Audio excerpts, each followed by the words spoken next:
تو قومی بچت میں جیسے رسک وہاں پہ ہے، اگر خدا نہ خواستہ پاکستان ڈیفالٹ کرتا ہے تو اس صورت میں آپ کے پیسے جو ہیں وہ بینکوں میں سیز کر دیے جاتے ہیں، پرافٹ آپ کو شاید ملتا رہے گا لیکن وہ پیسے آپ ڈیفالٹ ہونے کی صورت میں نکال نہیں سکتے۔ تو یہ تو ہر جگہ سیم اسی طرح ہی چلتا ہے، اگر رسک وہاں پہ ہے یا کوئی آپ ایون کے بزنس بھی کرتے ہیں تو اس میں بھی لاس کا خطرہ رہتا ہے۔ رسک فیکٹر ہر جگہ ہے، اگر رسک کو آپ دیکھیں گے تو کوئی بھی کام آپ نہیں کر سکتے۔ بہرحال میرا کام آپ لوگوں کو ان کی انفارمیشن دینا ہے، باقی فیصلہ آپ لوگوں نے کرنا ہے۔ اب اگر دیکھیں جو پرائیویٹ بینک ہیں، پرائیویٹ آپ کو 22.5% دے رہے ہیں، قومی بچت میکسیمم آپ کو تقریباً 21% کے قریب دے رہا ہے، لیکن جو 21% ہے وہ آپ کو ہر 3 مہینے بعد ہر 3 مہینے بعد دیے جاتے ہیں، جو شارٹ ٹرم کے اوپر ہے۔ تو شارٹ ٹرم کے اوپر جو یہ 3 مہینے بعد والا پروفٹ ہے، یہ ڈیفینیٹلی آپ کے لیے یا تو انتظار کرنا پڑے گا، جیسے ماہانہ والا سین ہے وہ نہیں ہوگا۔ اگر آپ ماہانہ پہ جاتے ہیں تو ماہانہ پہ پھر آپ کو پرافٹ جو ہے ریگولر پہ تو بہت زیادہ کم ہے، 1070 روپے۔ اور اگر ہم دیکھیں بہبود سیونگ سرٹیفکیٹ وغیرہ، یہ پینشنر اکاؤنٹ جو ہیں ان کو دیکھیں تو ان کا 1380 ہے، جبکہ یہ جو پرافٹ ہے پرائیویٹ بینکوں کا وہ 1875 ہے۔ اب 1875 میں سے اگر کوئی فائلر ہے تو آئی تھنک وہ اس میں سے اگر وہ 15% کے حساب سے پیسے دے دیتا ہے تو تقریباً 275 ہی اوپر والے جائیں گے، باقی 1600 کا ان کو پیور پرافٹ ہو جاتا ہے۔ تو 1380 آ گیا بہبود سیونگ سرٹیفکیٹ میں، اور 1070 آ گیا ریگولر انکم سرٹیفکیٹ میں، اور اسی طرح جو پینشنر ہے اس کا بھی سیم بہبود کے برابر ہے 1380 روپے۔ تو اب 1380 مطلب کہ 20 یہ اور 200 اوپر 220 روپے کا 1 لاکھ روپے کے اوپر فرق ہے۔ تو یہ بہت بڑی اماؤنٹ بن جاتی ہے، جن لوگوں کی انویسٹمنٹ زیادہ ہے جیسے 50 لاکھ روپے ہے تو ان لوگوں کا پرافٹ بہت کم ہو جاتا ہے۔ یہاں پہ اب آپ لوگوں کے لیے یہ امید کرتا ہوں کہ اس ویڈیو کو دیکھنے کے بعد آپ کو آسانی ہو جائے گی کہ آپ نے اگر انویسٹ کرنا ہے تو جو پرائیویٹ بینک ہیں سیکیورٹی سیفٹی کے لحاظ سے وہ بھی آپ کو پریشان نہیں کریں گے، بلکہ آپ کو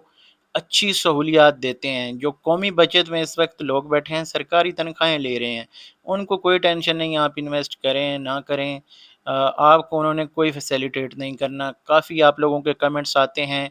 قومی بچت کے بیہیویئر کی وجہ سے، ایون کہ یہ میرا چینل قومی بچت کے حوالے سے ہے، میرا کام زیادہ تر اس کے حوالے سے آپ کو آگاہی دینا ہے، لیکن یہاں پہ جو حقیقت ہے اس سے ہم پیچھے نہیں ہٹ سکتے۔ تو قومی بچت کا جو سٹاف کا رویہ ہے وہ اکثر لوگ یہاں پہ کمنٹس کرتے رہتے ہیں،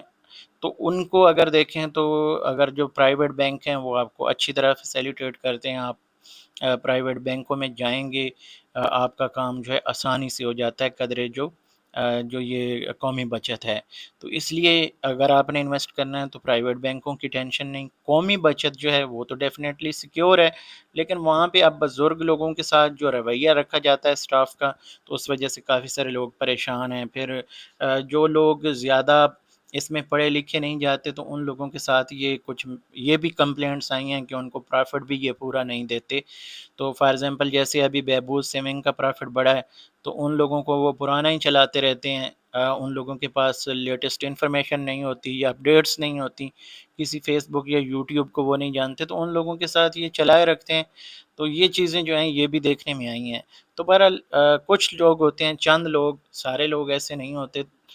کچھ جو مچھلیاں ہیں وہ سارے تالاب کو گندا کر جاتی ہیں، لیکن یہاں پہ یہ چیز ہے کہ اگر آپ پرائیویٹ بینک میں انویسٹ کرتے ہیں تو سیکیورٹی کے حوالے سے آپ کو ٹینشن نہیں، قومی بچت میں بھی کوئی آپ کو پرابلم نہیں ہے، لیکن پرافٹ ریٹ جو ہے وہ پرائیویٹ بینکوں میں زیادہ ہے۔ آنے والے ٹائم پہ ہو سکتا ہے کہ جو قومی بچت ہے اس کے اوپر پرافٹ ریٹس زیادہ ہوں، لیکن اس کے اگینسٹ پھر جو پرائیویٹ بینک ہیں وہ اور زیادہ بڑھا دیں گے۔ جون میں ایک نئی مانیٹری پالیسی آنے جا رہی ہے، اس کے اوپر جو پرافٹ ریٹس جو انکریز ہو رہے ہیں وہ 2 سے 3% سننے میں آ رہا ہے۔ اگر اتنے زیادہ ہوتے ہیں تو ڈیفینیٹلی یہ جو پرافٹ ریٹس ہیں یہ 25% سے بھی اوپر چلے جائیں گے پرائیویٹ بینکوں کے۔ تو اس کے کبھی بھی جو قومی بچت ہے آپ کو اتنا پرافٹ نہیں دے سکتی۔ تو یہ ابھی ویڈیو تو کافی لمبی ہو گئی، لیکن یہ باتیں کافی سارے لوگوں کے کمنٹس تھے تو میں چاہ رہا تھا کہ سارے اس کے جو پوائنٹس ہیں ان کو ہر طرح سے ڈسکس کیا جائے، امید کرتا ہوں کہ یہ ویڈیو آپ کی انفارمیشن میں اضافے کا باعث بنی ہوگی۔ اگر ویڈیو پسند آئے تو لائک کر دیں، چینل پہ پہلی دفعہ ہیں تو چینل کو سبسکرائب کر لیں۔ یہی ہماری حوصلہ افزائی ہوتی ہے اور ہماری کوشش ہوتی ہے کہ جتنی بھی اچھی اور اہم انفارمیشن ہو مارکیٹ میں قومی بچت کے حوالے سے یا دیگر سیونگ اکاؤنٹس کے حوالے سے جو پرائیویٹ بینکوں کے سیونگ اکاؤنٹس ہیں، تو یہاں پہ ہم شیئر کرتے رہیں۔ اس ویڈیو کو یہاں پہ ختم کرتے ہیں، اگلی ویڈیو تک مجھے دیجیے اجازت۔ اللہ حافظ۔